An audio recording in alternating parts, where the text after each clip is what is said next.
After namin ng Pattaya, so nag-travel kami ng 3 hours pabalik ng Bangkok kasi may flight kami Bangkok to Phuket. So ayan, nasa Bangkok airport na kami.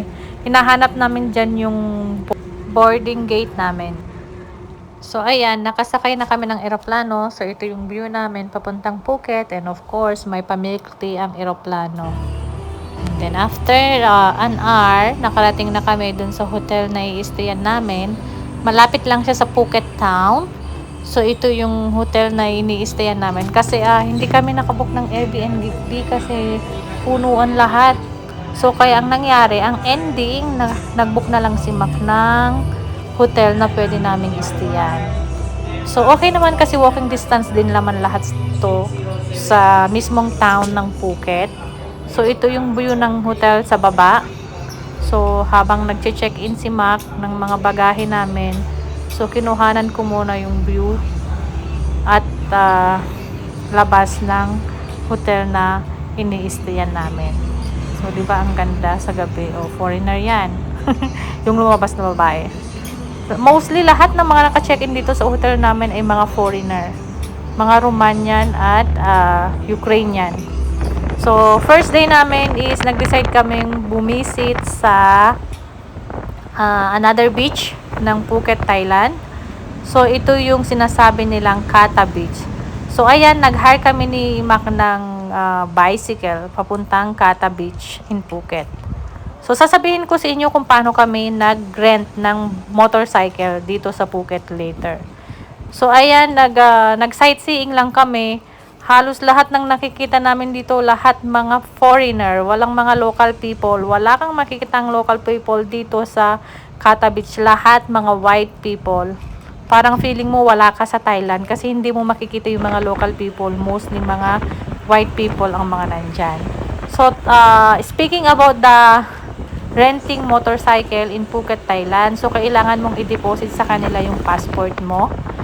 And then, of course, ingat-ingat kasi halimbawa, nag-hire kayo ng motorcycle sa Thailand, may mga pulis na nanguhuli pag wala kang international license. So, syempre, pag nahuli ka, magbibigay ka ng multa. So, it depends kung magkano yung hihingin ng pulis.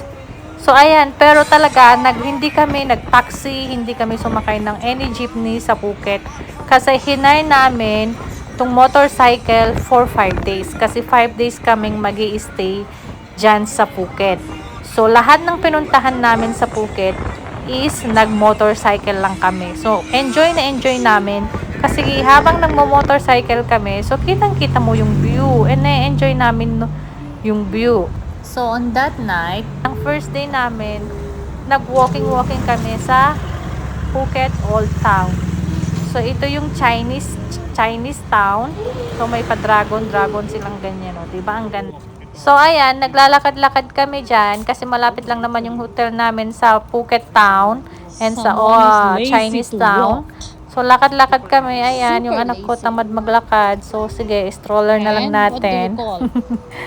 So, of course, hindi mawawala.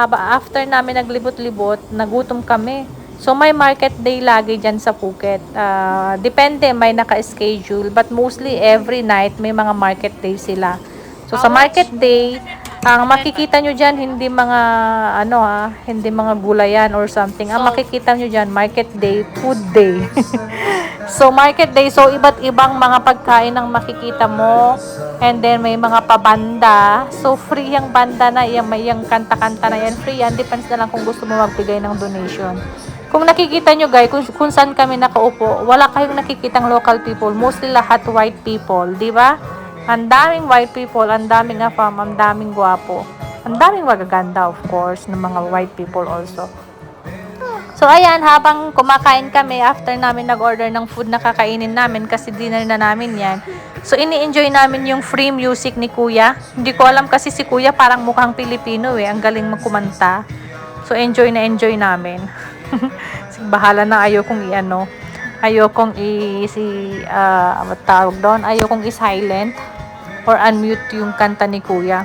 Kasi minsan kasi copyright, hayaan na natin kung copyright. Hindi naman ako nagbablog para kumita, nagbablog ako para ma-remember o mapanood namin yung mga travel na pinupuntahan namin. So, ayan. So, after the Phuket, pumunta kami. So, before kami makadating ng PP Island, kailangan muna namin sumakay ng speedboat. Medyo malaking speedboat siya. So, ayan yung sakay. Mga hindi ko alam. Siguro mga nasa 20s kami. So, of course, pa-jump-jump talaga yung speedboat dyan. Lalo na kung may dumadaan na malaking ferry like yan. So, mararamdaman mo talaga yung wave. Yung hangin. So, ayan. Pero enjoy na enjoy namin. So, after 1 hour na speedboat, so, ito na. Makikita nyo na yung another island. So, malapit na tayo sa PP Island.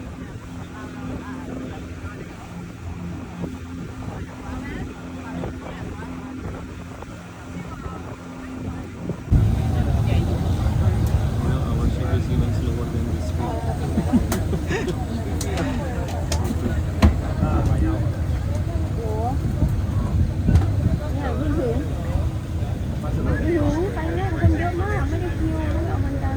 Pwede naman kayong mag-book ng mga big ferry kung gusto nyo. Yan yung nakikita nyo sa videos. Kaso nga lang, hindi namin yan binook kasi aabutin tayo ng siyam-siyam kasi medyo mabagal yan compare sa speedboat. So, syempre, ang target namin is kailangan namin bumalik on that day only. So, kaya hindi namin yan binook yung ganyang kalalaking ferry. So, ayan, after ng walking, nakarating na tayo sa PP Island. So, of course, after namin bumaba sa speedboat, kailangan namin maglakad ng ilang minuto para marating tong island na to. So, ayan, ito yung pinakang view. Talagang nagbabad kaming mag-ina at mag-asawa dyan. So, in-enjoy namin talaga yung beach and the island. And then, of course, habang nandyan kami nakababad, ang daming mga isda. Ato no! I didn't.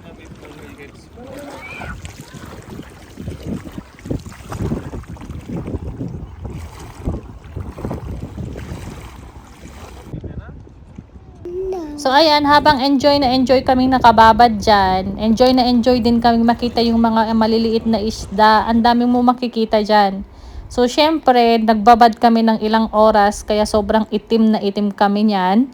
And then, hindi namin namalayan, hapon na pala. Kailangan na namin bumalik sa table namin at bumalik sa hotel. So, kailangan namin ulit sumakay sa speedboat. So, ayan yung speedboat na sinakyan namin pabalik. Pagod na pagod kami dyan. Si Atu is knockdown dyan. Tulog na tulog kasi sobrang pagod na nakababad sa dagat. Kasi ang linaw-linaw naman kasi talaga ng dagat. Tapos yung mga buhangin, ang pinong-pino pa. Parang ayaw na nga namin bumalik dyan pero kailangan namin bumalik kasi wala kaming dalang damit para magstay dyan sa island na yan. And kailangan din namin talagang bumalik kasi wala kaming extra ticket kasi yung ticket namin is for 1 day lang talaga. So, kailangan balikan lang kami. So, ayan, makikita nyo yung mga rock formation. So, meron dyan na Monkey Island. So, tinanong kami kung gusto namin maglibot-libot sa Monkey Island pero hindi na kasi napagod na kami. So,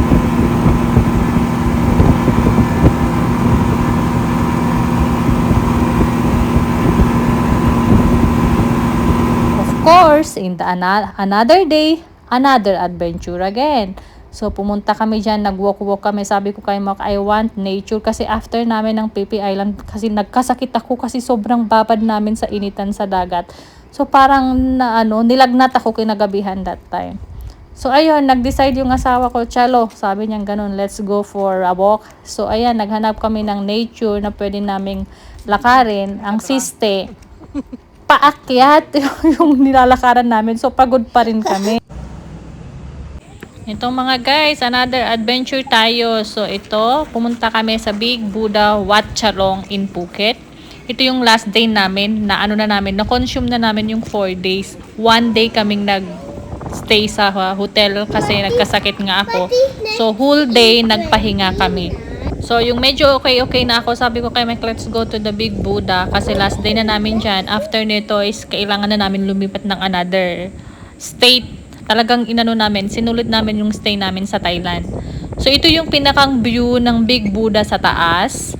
Isa ito sa main tourist attraction ng Phuket, Thailand. So kung kayo may mga planong pumunta sa Phuket, Thailand, so isa ito sa pinaka main tourist nila. Pero sobrang init guys. Nakikita nyo naman sa kamay ko, di ba? Nakikita nyo yung tan.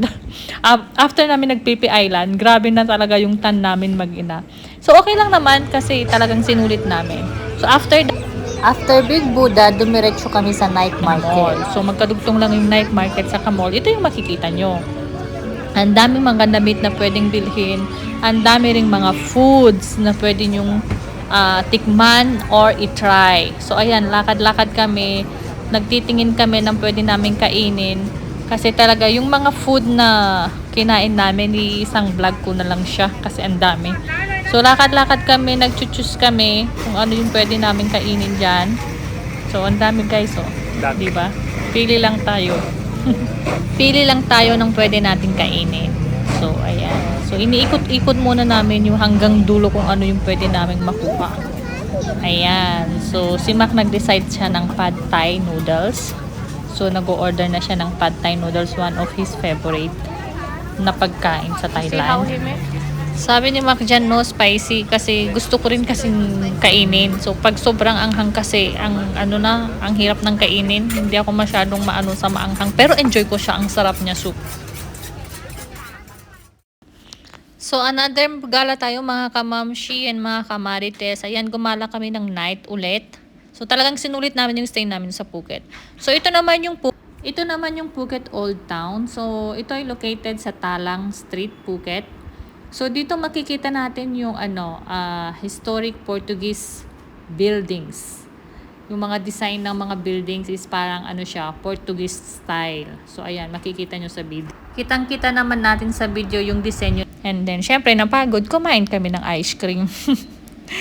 So kasi ang layo ng nilakad namin kasi nagtingin-tingin kami talaga ano yung pwede naming bilhin dito. Ayan, ito yung pinakang Phuket Old Town nila. Malapit lang to sa hotel namin, walking distance. One of the main tourist attraction also sa Phuket na hindi nyo pwedeng i-skip. Kasi ang dami nyo pwedeng mabili dyan. Pero konti lang yung binili ko dyan kasi medyo pricey pa rin para sa akin. Kasi talaga ang choices ko, Bangkok ako bibili. So ang ganda ang ganda ng mga ang ganda ng mga decoration nila paggabi. Tapos yung mga lightnings nila. So perfect na bumisita ng Phuket Old Town sa gabi. Kasi may enjoy nyo siya and ma-appreciate nyo siya kasi dun sa mga lightning effect nila. So ayan, habang naglalakad kami, nakita ko si Cutie. Yan yung cat. And then of course, napagod kami. Kumain kami ulit. So ito yung mga pagkain namin na in-order.